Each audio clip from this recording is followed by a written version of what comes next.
All right, welcome back to the podcast, The Carl Jackson Show. Please subscribe to my podcast wherever you go to get your podcast. We're on YouTube, we're on Rumble, also the Salem Podcast Network, or again, wherever you go to get your podcast. Also, X, Instagram, and Facebook, por favor. Okay, so Democrats are on the run. The Democrats are going absolutely batty. Let me just share a couple of quick headlines, and then I want to get to a couple of stories to talk about, including Mayor Karen Bass's has been deleting her text messages. Stacey Abrams says that she planned to use her $2 billion that was going to be given to her by the EPA to buy appliances for the poor.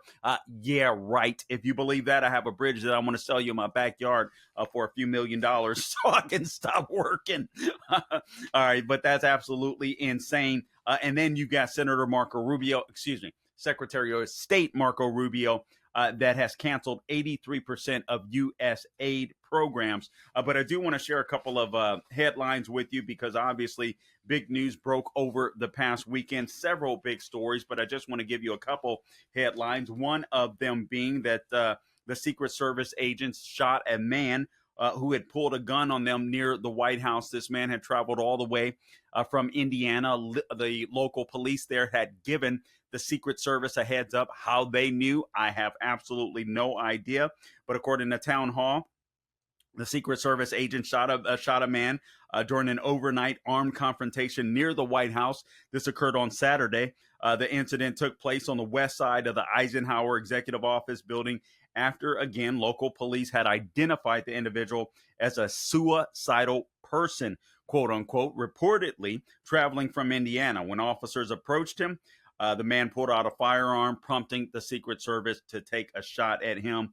They opened fire in response. I don't know the condition of the man at this point, but he was rushed to the hospital, apparently in critical condition at the time. It was also reported that no Secret Service agents were injured during the incident. You also have, and I'm sharing this because I want you to understand, and I believe this person is likely of the left, although I don't know specifically, but I suspect you've also got protesters out there burning down Tesla, not Tesla dealerships, but Tesla cars on dealerships, Tesla dealerships, shooting them up. You've got the the protest at Columbia University. Trump administration has canceled $400 million in grants to Columbia University. So kudos to him for doing that. But I'm sharing that to say the left is a party of violence. And what would you suspect?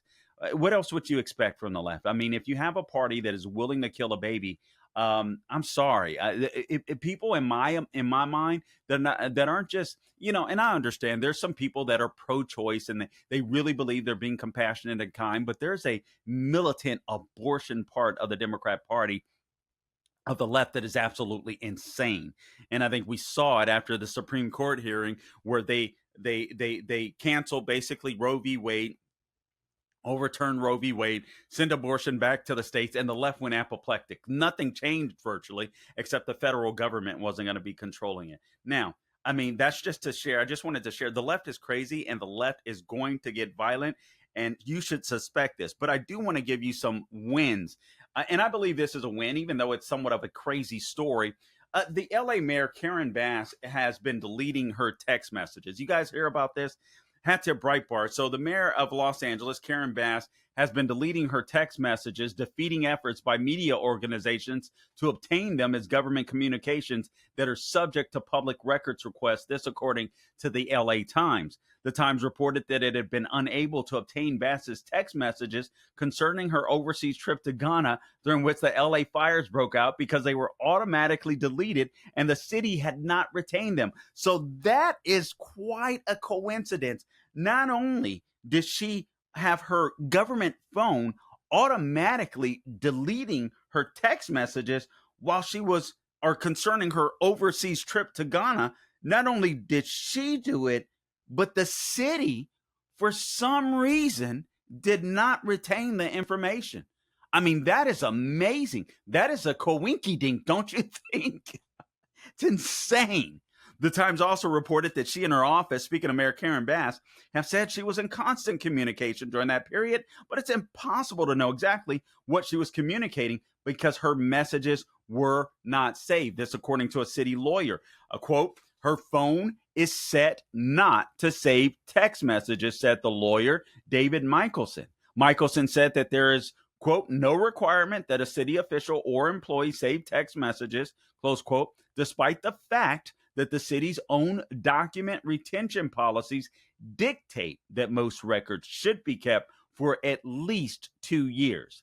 The Times suggests that Bass is violating both state law and the city's own administrative code.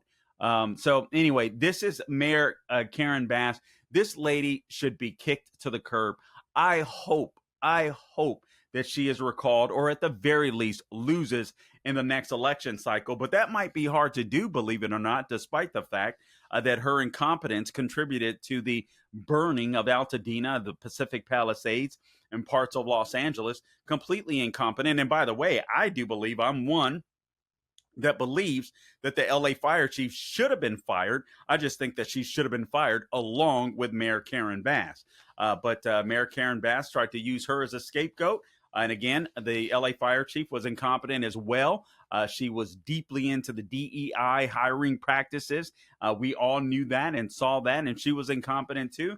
But Karen Bass beat her. All right. So there's that story. Also, Stacey Abrams said that she had planned to use her $2 billion to buy appliances for the poor. Yeah, right. Let me tell you what's happening. This was another story that I saw earlier in the week on Breitbart. And basically, it was just that. Stacey Abrams, as I accidentally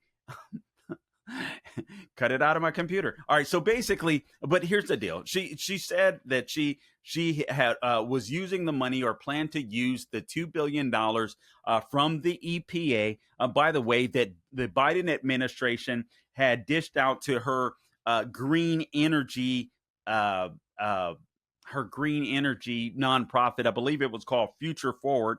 And so they dished out this money, or were about to dish out this money. And she claims that her plans were to buy green efficient appliances, newer appliances for the poor, basically in the state of Georgia. And she had some particular areas in mind. I think she's lying. I think she's lying. I think this is it. I think Stacey Abrams is bright enough to get ahead of the story. And I've heard, even some of my buddies say, hey, she's a great politician. She's willing to take the fight to the right, even if she's wrong, and saying, yes, this is what I was willing to do. Actually, my buddy, the buddies, the American adversaries. And I can see that. I can see that point.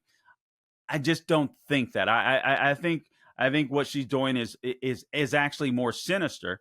And I believe they're right that she is a great politician. She is a good politician. But I think she's trying to get ahead of the story where she's not prosecuted. Well, yeah, and there's nothing wrong, nothing to see here. I didn't do anything wrong. And perhaps if she doesn't have the money, perhaps she can't be prosecuted. But the bottom line is, I think she's just trying to get ahead of the story. Hey, yeah, this is what I was trying to do. When what she really wanted to do was use that money to disperse it to radical activists on the left for get out the vote efforts. That's what I believe it was for. All right, so moving on from that story, you got another story. And Democrats, in my opinion, the left, or the Republican Party, or I should say Trump, has them on the run. They really don't know what to do. They're literally still reeling from Trump's, basically his State of the Union, which will be, what was it? Over a week ago. They're still reeling from that. And they will continue to reel from that. And so you're going to see them double down on just hatred and nastiness. But these are some wins, in my opinion, for the Trump administration, and quite frankly, for America. I believe whenever Democrats are on the run, that means Americans are doing good. Here's another story that might interest you. And that is Marco Rubio cancels 83% of USAID programs. Now, we've heard in the media the reports that, Marco Rubio and Elon Musk, they were kind of, going back and forth at each other, weren't really getting along, so on, et cetera. But the bottom line is Marco Rubio ends up canceling 83% of USAID programs. And guys, this is Marco Rubio. All right. Marco Rubio isn't just going to do this for the sake of doing it. Marco Rubio, sensible guy, more of a moderate guy, conservative, somewhere between conservative and moderate. So he's not going to make these cuts unless they're necessary. So again, 83% of the programs directly funded and administered by USAID were canceled on Monday by Secretary of State Marco Rubio. The decision came after six-week review of the programs Rubio set out, citing their funding as antithetical to the core interests of the United States. He went on to say, after a 6-week review, we are officially canceling 83% of the programs at USAID.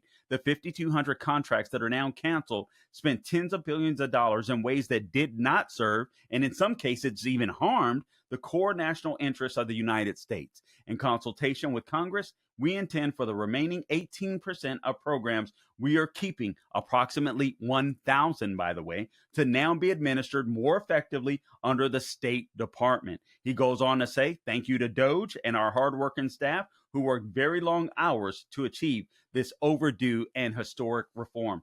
Democrats are on the run, and it is about time. Hey guys, Carl Jackson here for MyPillow, and MyPillow is excited to announce that they're having the first ever mega sale on their overstock clearance and brand new products. For example, you can save over 50% on this season's flannel sheets. The queen size is only $59.98 and the kings are only $69.98. But they sell out fast every year, so be sure to order now. You can also save 30% on their brand new Mike crosses. They're designed in the likeness of the one that Mike has worn every day for over 20 years. They come in men's and women's styles, and they're made right here in the good U.S. of A. Get the 2025 six-piece My Towel sets for only $29.98. The initial quantities are extremely low, so get them before they or while they last. And I can't forget to mention the My Pillow. It's just $14.98. So to take advantage of the first ever mega sale, go to mypillow.com, use promo code Carl, or give them a call at 800-858-0263. 800-858-0263 is the number to call in. But wait, remember that $75, the $75 free shipping rule. So, that ship is sailed because right now for a limited time, every order ships free. That's right. Every order ships free.